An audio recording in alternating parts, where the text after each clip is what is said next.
भाजपा के राष्ट्रीय अध्यक्ष हिमाचल से आते हैं, विधायक हिमाचल भाजपा का है जिस पे आरोप लगे हैं, बेटी भाजपा के बूथ अध्यक्ष है। घर का मामला है, घर में सुलटा लेंगे कह रहे हैं। यहां से विधायक, बूथ अध्यक्ष और उनकी बेटी को दिल्ली ले जाकर बैठक करा देगा नड्डा जी से और सब घर का मामला सॉर्ट। ये घर का मामला नहीं है, आप इसे नहीं सुलटा सकते, इसे कानूनी तौर से सुलटाया जाएगा। और ये सुनिश्चित करने के लिए भारतीय राष्ट्रीय महिला कांग्रेस के अध्यक्ष के तौर पर मैं आ गई हूं। हम विधानसभा जाएंगे, हम मुख्यमंत्री से मिलने की कोशिश करेंगे।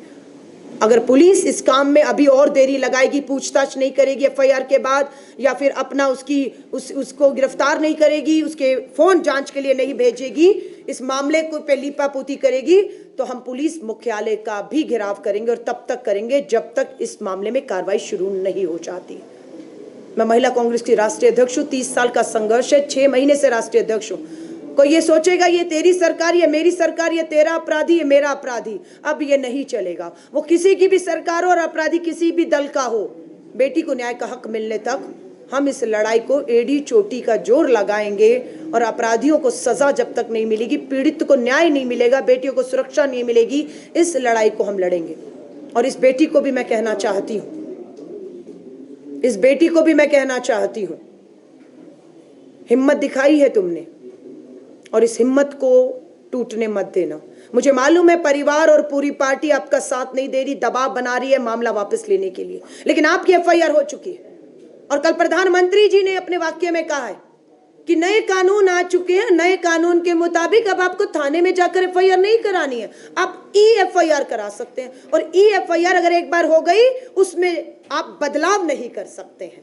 तो प्रधानमंत्री जी, इस बेटी की भी एफआईआर हुई है, हम भी ये पूरी तरह से सुनिश्चित करेंगे कि जो बेटी ने एफआईआर कराई अब उसमें कोई बदलाव या छेड़खानी ना कर सके।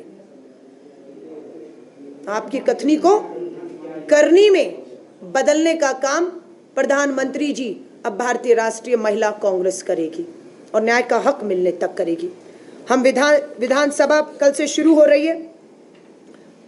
हमने आज हमारी प्रतिभा वीरभद्र सिंह जी, हमारी कांग्रेस की अध्यक्ष, हमारी पूरी कार्यकारिणी में मैं उनका धन्यवाद करती हूँ। हमने उनको बुलाया कि आप आइए और संबोधित करिए, लेकिन वो लगातार 4 घंटे तक महिला कांग्रेस की इस कार्यकारिणी की बैठक में बैठी रही, सबको सुना और हमें रास्ते दिखाए और विचार हुआ कि संगठन को, हिमाचल के लोगों की जो बात है, लड़ाई है, न्याय है, उसके लिए अपनी सरकार के साथ हम ताकत बन के खड़े रहेंगे। हम अपनी सरकार पर दिल्ली की इस बैठी सरकार का किसी तरह का कोई दबाव ना बना पाए, चाहे फंड रोकेंगे, आप मदद नहीं करेंगे आर्थिक तौर से। हमें मालूम है कि जब सरकार कार्रवाइयां करेगी भाजपा के इन विधायक अपराधियों पर, तो दिल्ली में बैठी भाजपा की सरकार उन्हें जो है उनके आर्थिक मदद और हर तरीके से परेशान करेगी। लेकिन पूरा तय किया है कि कांग्रेस और महिला कांग्रेस का संगठन इस सरकार के साथ ताकत बनकर खड़ा रहेगा। हम इनसे निवेदन करने वाले हैं। आज हमारी अनुराधा राणा जी जो अभी विधायक बनी है, कल विधानसभा में होंगी। हमारी 2 महिला विधायक विधानसभा में हैं।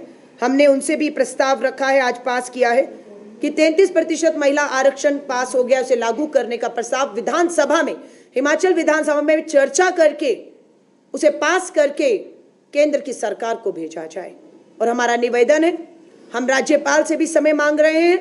हमारी जो नारी न्याय आंदोलन की देश भर में 3 मांगों को लेकर जो हमारा आंदोलन है, उसको लेकर हम देश भर के राज्यपालों से भी मिल रहे हैं। हमने हिमाचल के राज्यपाल से समय मांगा है ताकि हम अपनी 3 मांगे जो है उसका प्रस्ताव हम उन्हें सौंप पाएं और वो राज्यपाल जो राष्ट्रपति द्वारा नियुक्त किए जाते हैं उन तक हमारी इस बात को पहुंचाएं, ताकि दिल्ली में बैठी सरकार महिला आरक्षण को पास कर पाए।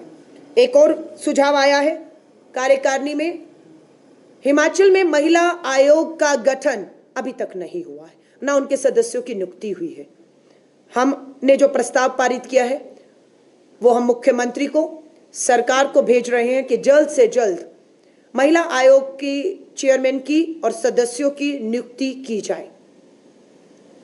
हमने एक और प्रस्ताव पारित